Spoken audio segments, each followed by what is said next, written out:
tonight? As Peter Schiff just said, the fight's got to be done right now. This is it.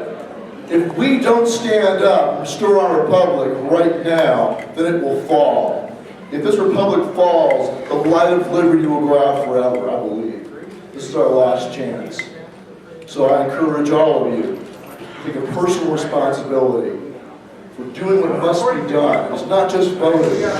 Voting is not enough.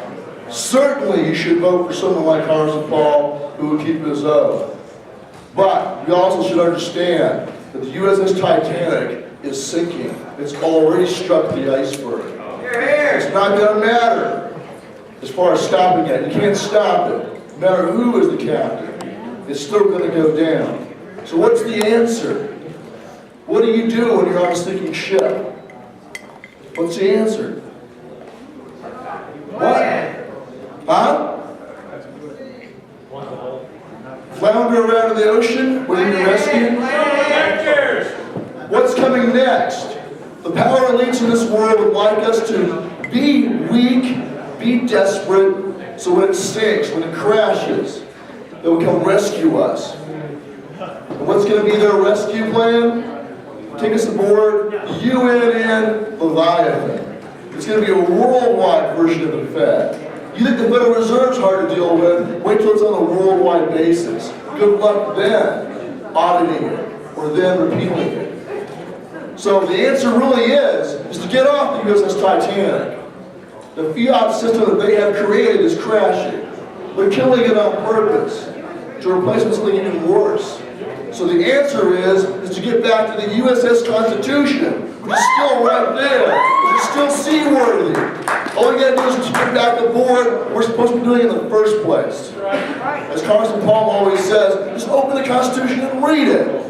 As Michael Bolin said earlier, we're supposed to be sovereign states. That's the bedrock of this country. People tend to focus on Washington, D.C. too much. Focus on your states first and foremost.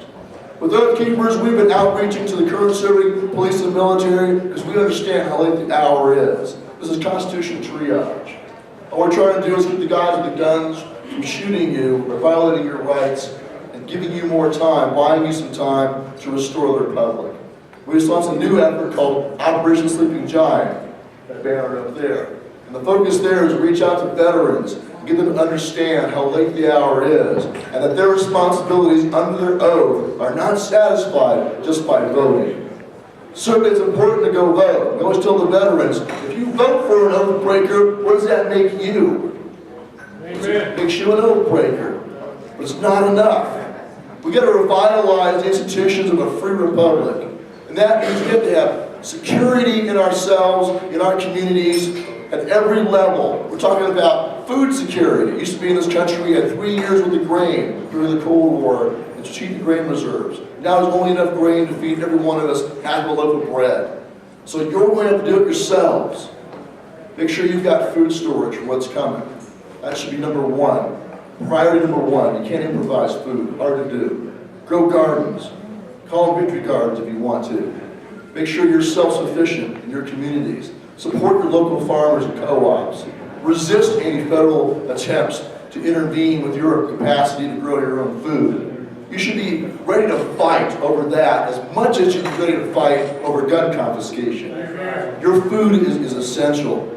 Next one after that, you've got to have physical security. You've got to make sure you're secure. What is the security of a free state? What is it? The militia. It's supposed to be us. Dr. Vieira, we've talked about this for years. It's the only time in the Constitution when the word necessary is used.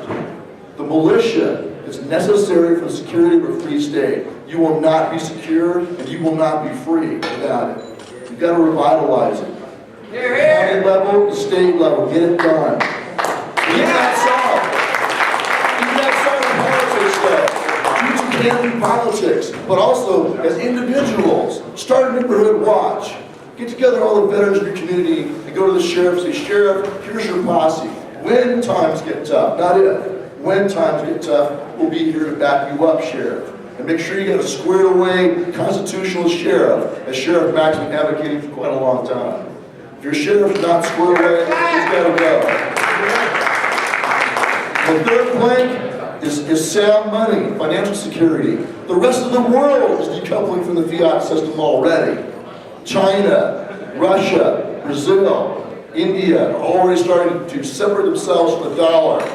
We need to decouple from it also. Separate yourself from the fiat system so when it crashes, you are preserved and you're getting back to constitutional money at the state level. That's essential. If we don't have that system in place when the fiat system collapses, then we'll be desperate and more vulnerable to martial law, and more likely the military and police will go along with it because they'll perceive it as a real emergency. Make sure you're squared away in yourselves, your neighborhoods, your counties, and your states, so that when the time comes and they try to pull that nonsense and try to declare martial law, which is nowhere in our Constitution, then the police and military will say, wait a minute, Mr. President, they don't need us. They're not desperate, they're not hungry, and they're telling us to stay out of their sovereign state. They're more likely to say no to those unconstitutional orders. And the last one is the state sovereignty. That's the answer. Don't turn to a military coup to solve your problems. Lots of people get emails from folks who be like, oh, you're telling us what you won't do. But when are you going to march on D.C.? When's the military going to go clean out that den of vipers? And my response to them is go look and see what Jefferson and Madison told us was the solution. As Michael Boland said just a little while ago, the solution is the states must interpose themselves between the people and an usurping federal government that has broken the chains of the Constitution. The states must enforce the Ten Amendments.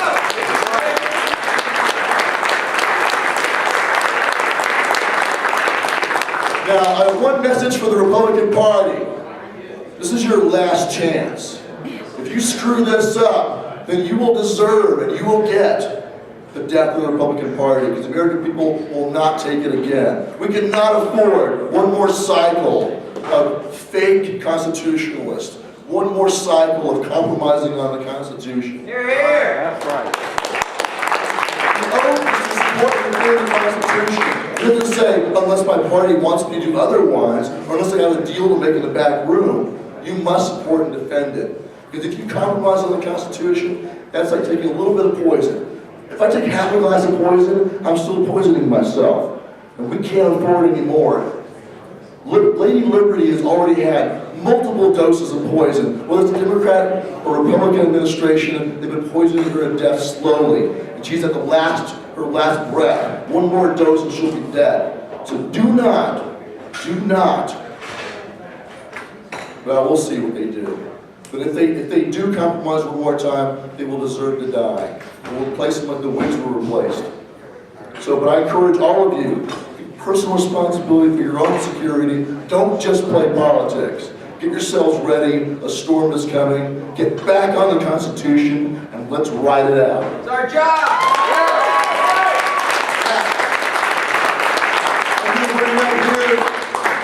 My South Carolina chapter president is Rex McTier. He's a retired Major U.S. Army Special Forces, and he's going to lead us in an oath ceremony. If you don't want to take an oath to support and defend the Constitution, by God, it's your right not to. The oath is required of government officials because it's the supreme law of the land. You don't have to get oath to it.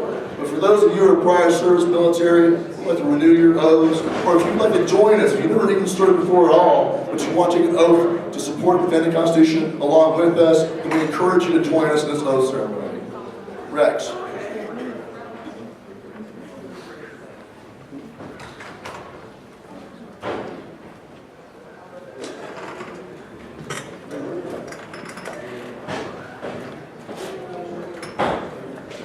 How are you, South Carolina? Good. I talked to you last year at the Tea Party rally. I apologize sincerely from my heart that I was not from South Carolina. I'm sorry, I'm from Georgia. There's only one reason I'm in South Carolina, and that's because Georgia boys are smart. And they know that the school teachers in South Carolina are better looking than the ones in Georgia, so I married one. And now I live in Gaffney, and I'm proud to represent Oath Keepers at meetings all over the state. I took this oath September the 15th, It'll be 44 years ago. I was 18 years old. I was scared to death. I did not understand all aspects of it at the time. I did not understand that it was by the Constitution, about the Constitution, and for the Constitution. I learned, I heard it, I took it. It meant something to me. I know that this oath did not expire at the end of the duty day. It did not expire at the end of my career. It is an oath that I will take to my grave.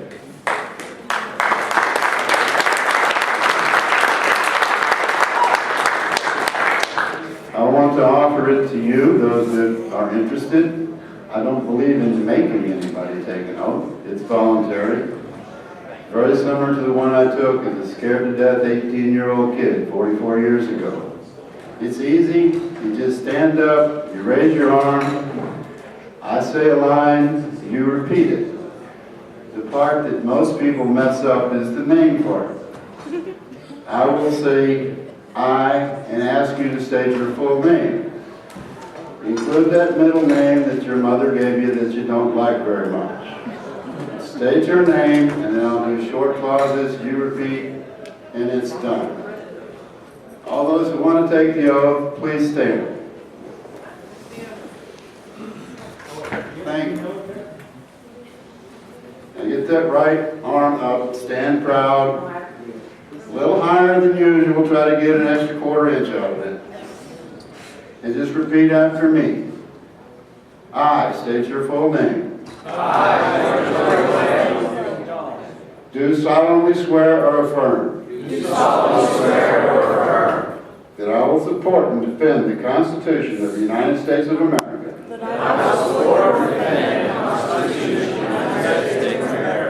Against all enemies, foreign and domestic. That I will bear true faith and allegiance to the same. And that I take this obligation freely. Without any mental reservation or purpose of evasion. Pledging my life, my fortune, and my sacred honor. So help me God. Thank you. You're now oath takers. We want you to be oath keepers. Thank you, Stewart. Thank you. But I had the honor of working for one man in Washington who has always kept his oath. Who would that be? Now we got two that keep their oath and both have the same last name. God bless you.